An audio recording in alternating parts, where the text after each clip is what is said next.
Hello and welcome to the DFS_PhD show for today, the 5th of October, but it's going to be for the main slate of the NFL this week. Remember, you're good enough, you're strong enough, and gosh darn it, somebody's got to win that money. $1,000,000 this week, $1,000,000 if you can figure it out. So first of all, let's do a little bit of drill down into last week's lineup, see who won the smaller competitions that SaberSim is capable of actually displaying on the screen.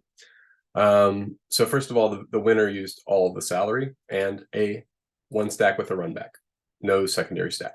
So that's one vote for efficiency. Second place, 200, a two stack, no secondary stack. Another vote for almost full efficiency, 50K, 49.9, 50K, 50K, 49.9, 49.9, 49.9, 50K. Now this is the single entry. So it's possible the single entry people are being more conservative, and also I remember now, secondary stack information is not correct on this screen. They're still working on fixing it at SaberSim. So don't assume they don't have a secondary stack. They're just not displaying in the look back. I'm going to make myself a little bigger so I can, hey guys. Okay, so, but you can see generally more than $200 of salary on the table, not necessary. So let me go back, change my settings for this week. I've already got one build done with 500, I think it was, but that's too much wiggle room. The slate's already efficient enough. You don't need to be leaving 500 left over in order to win. Top 10, all top 10 were only 200. So impressive by DraftKings, honestly. Like this is a few weeks into the season, and they had a pretty efficient slate last week. Now I do think where was that? That's here. So I still have a baseball one in the middle. Oh yeah, I'll put the football one here. Okay, so yeah, so stack-wise though, it looked like all of them had stacking as well. So we will also have stacking as well. I don't know what's going on here. It sometimes has trouble loading the reviews. That's why sometimes the reviews we do are limited. All right, I'll let you know if I find anything here. Hopefully it doesn't stop the stream. Oh yeah, this time I should mention for the people on the football stream, I mentioned it for the baseball people yesterday. I assume there's not 100% overlap, so that's why I mentioned it again. My friend's novel Kill Show is out this week. I think it's out a couple days ago.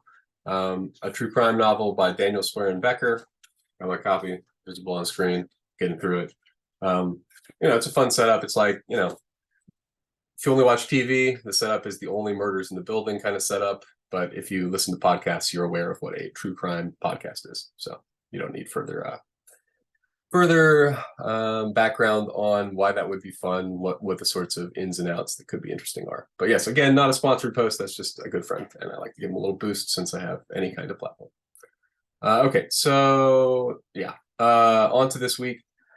I'm on Breece Hall guy, so that's definitely I'm on to Breece Lightning. That they said that it's coach speak, so buy it, sell it, whatever you want. But honestly, if he gets even if he gets his traditional snaps, he's incredible. He looks very explosive. He looks like he did before the surgery, which is incredible. Like, did not really expect him to ever recover that. So I'm going to be up at 2.5x the field on Breece this week, assuming that the field stays whatever low they are. Besides that, yeah, Kelsey, he's always the best, and it's just about tolerance. Like, is he going to be still Taylor Swift over-owned? Maybe. I mean, if she says she's going to Minnesota, she probably won't because she's not fighting a Vikings emission scandal like she was with the Jets. Did you guys see that?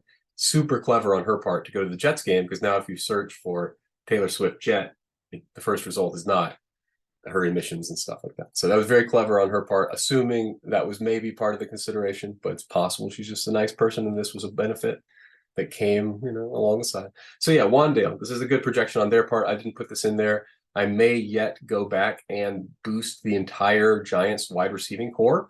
But Wandale specifically, I bet he's close to min price this week, and it's just terrible. Yep, he's exactly min price. If he plays, I see a Q tag. I don't think that's real. He played a lot of snaps this week, and he runs those routes that are like the only routes Daniel Jones is capable of completing. So, I mean, 60% is too much. I'm not going to be at 60%. You can see me pare it down live to, but if he's, 35%, he's clearly underpriced, but could give you a 0. So tough. I mean, it's really tough because on a slate like this, if he does get those catches, we're expecting 5, 10 catches, not even targets. He could get 10 targets easy because Daniel Jones is going to be passing, playing from behind, and doing a bad job. But a third of game scripts, he's completely optimal, I think. I think that the field's probably right, and I'm not going to have to be overweight.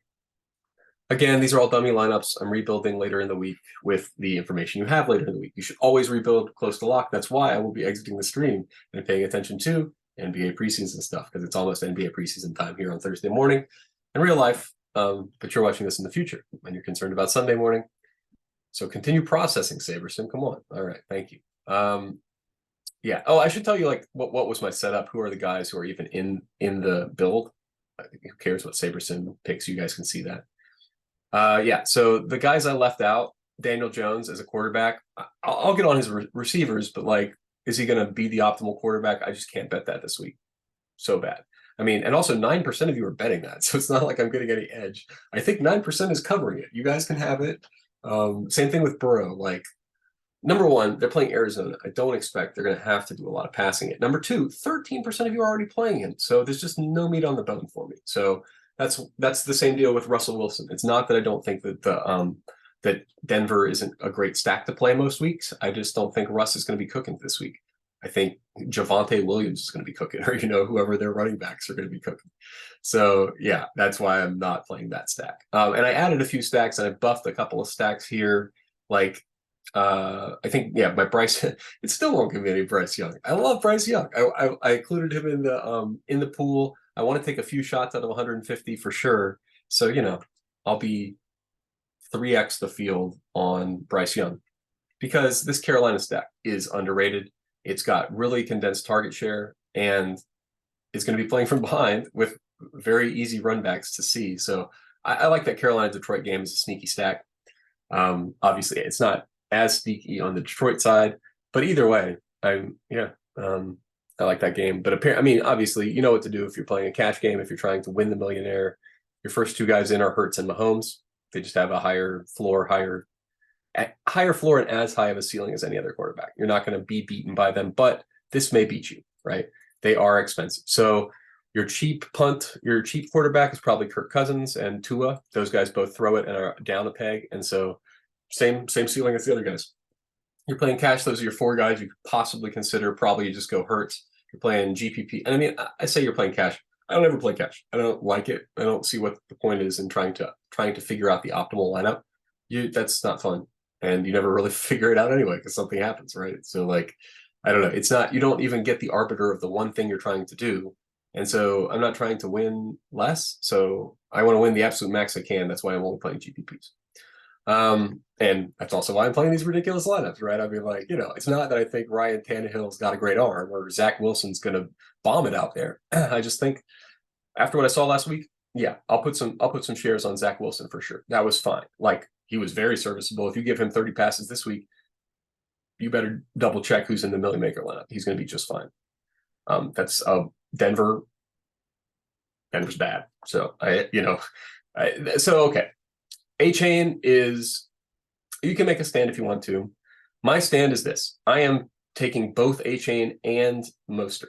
I think they're fine. I think let's just make sure Miami Dolphins RB snap counts. Make sure I didn't miss anything here, but they were pretty close to even last week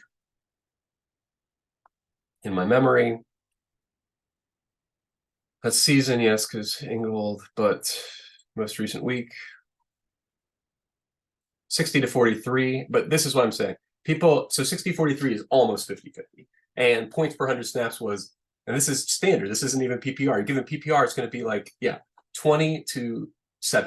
So my point is, this backfield, yes, Achane has a bit more talent than Mostert. Mostert is a bit older, but generally speaking, it's the blockers who make the running backs. That's the whole zero RB strategy. That's the whole thesis behind all of fantasy sports right now, and also coaching and head coaching and GMing and stuff. So the idea here is that these are, if you went for the season for all the guys, these points per 100 snaps should even out. And number one, Mostert's season long is pretty solid. 56 points per 100 snaps. If you're going to give him 40 snaps a game, gives him a lot of points. He had that one outlier game. I understand. I'm not actually going to project any of these guys based on those games they've had in the past. But it's worth thinking they still play on the same offense, which is still extremely fast paced and throws a lot of check down passes to whoever's there. You can't throw a check down pass to the other guy who's on the bench, right? So whoever's there at the start of the possession catches the check down pass. And yeah, I think it's sometimes Alex Ingold as well. I mean, he's in play if it's a showdown. This is a classic slate. So you got Achane, you got Mostert, and you got to have them both. You got to have exposure to both. They're just unknown upside for these guys. There's my one. So that is a rule, though. I don't think both get there. Yes, I'm aware. In one of 4 slates, both of them did get there as optimal. I do think that was an outlier, and I don't think even on that slate that didn't take down the Millie. So you can't really be too worried about that condition.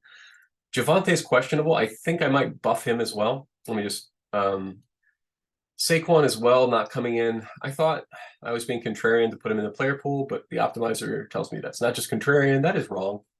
Oh, yeah, and am I ranking these right? Large slate? No, I need to rank by Saber score for the appropriate tournament. This is the equivalent of ROI sorting for those of us who are playing it cheap.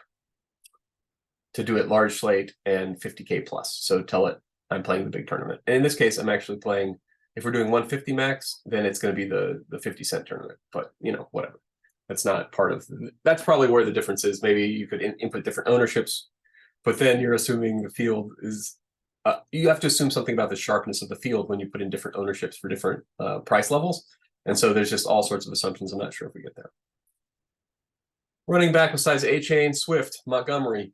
These are guys who have shorn up a lot more touches than we thought they were going to get on these teams. So they're in play about a quarter of the time. I think that's fine. They're playing against teams that are not great. They should be running the ball. Game scripts favor them. Same thing with Javante. Like I've been saying, I think I'm going to boost him to 16. Let me just do that right here because that's the way I feel. I don't think Javante is in a class lower than these other guys significantly. I don't think he's in a. I mean, is James Conner in a lower class? Yeah. Oh, it's not. What are these ranked by? Exposure. Okay. Yeah. Make sure I rank them by actual point expectation. Yeah. Just make sure I get it because I think Mixon's in that class as well. Swift's in that class. I just have a bunch of indistinguishable guys. I don't want them to be like one of them's 0.4 or more, and so that 0.4 decides, the whole thing. So I'm just going to make it so that these are exactly the same because I see no difference between Mixon, Javante Williams, and Swift on this slate. They're all the same guys. The Spider-Man pointing at each other GIF guys. And ownership-wise, you can see Javante is way lower owned. So for GPP, it probably means I get to way more of him than the other guys. It depends on the rest of your lineup, though. So, yeah. Wow, it's really anti-Mixon, the optimizer. I'm not even scrolling over to see what the optimizer is giving me yet because I'm trying to give you my picks. So let me keep going with wide receiver. Didn't buff anything here aside from game script stuff. So Carolina, Detroit, I bumped both sides. I think that game's being underprojected. I think they'll get there for points. So this is all, yeah. Wandale's great as an option. Oh, great. Calvin Austin's still there. He's still seeing snaps, guys. He's still seeing snaps. He could get there. Let's do Steelers snap counts. And we'll get out of here. Snap counts. I was just go to Fantasy Pros. This is not an endorsement by me. I just know where all the stuff is on their site. Yep, Calvin Austin's getting those snaps. It's a lot of snaps. So, yeah, the thought is that he may catch a pass. What was it in the last week? 90% of the snaps, 53 snaps per game. So if we do his season-long PPR with 50 snaps a game, 9 points, 10 points. So what do we got in that? I should close this baseball one. RIP baseball. We'll have up maybe, I don't know if there are more classic slates. If there are more classic slates, we'll do a couple more baseball. And then, I like showdowns. So I'm going to talk about showdowns as well. I think I remember they offer pretty solid 5-figure showdowns for the World Series and stuff. Okay. Oh yeah, Calvin Austin. 3.3%. Great. 9 points is definitely appropriate based on the calculation we just did. You might even boost him to 9.5. So, or 10 or something. Yeah, I like having him at 10, just a nice even 10. He's definitely, him and Wandale are the values of the slate. Again, both of them are going to be out there 90% of the snaps we would expect, and both of them are almost min price. So presumably by the time, no reason that Calvin Austin should be 3% where Wandale is 33%. No reason. I'll tell you the reason. Wandale caught some passes last week and Calvin Austin did not. So you can play that if you want to. I don't think that week over week, who knows? It's coin flip for me. Which one of them comes up with more points this week? Both of them are going to be passing. Okay, the reason it might be Wandale, faster game script. Giants and Miami going to be a ton of possessions in my estimation, even if Miami runs it, right? I mean, the way things have worked so far this year. Presumably that won't keep up. I understand. Regression to the mean. You guys should also, we're almost to the week, 6. Is this week 6? We're getting close to where we should start paying attention to regression to the mean. It's like the only thing that matters for a few weeks.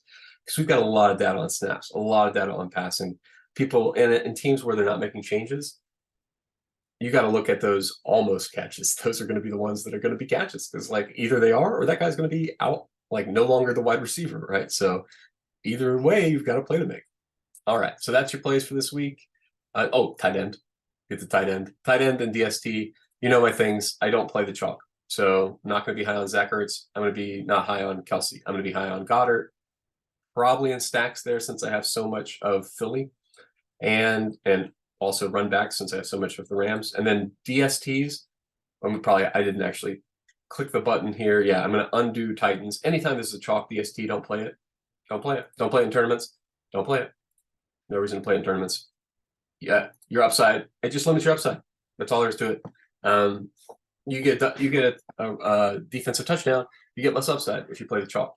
You get a ton of leverage if you play any other team. And like if Jets or Cardinals or Ravens or Panthers or Dolphins or Broncos are the only team with a defensive touchdown, you freaking get 95% leverage on the field. But if the Titans get a defensive touchdown, the same incredibly rare event, you only get 70% leverage on the field. So which do you prefer, 95% leverage or 70% leverage for a super rare event that otherwise also, if I look at projections, Titans are random middle of the field. What is this? Why are the, okay, probably just wrong. So I'm going to stop calling out what is an early in the week wrong ownership projection from SaberSim. You guys can, look around for Stochastic or also refresh your ownerships for SaberSim later in the week, see what they got. Remember, you're good enough, you're strong enough, and gosh darn it, somebody's got to win that money. I might as well be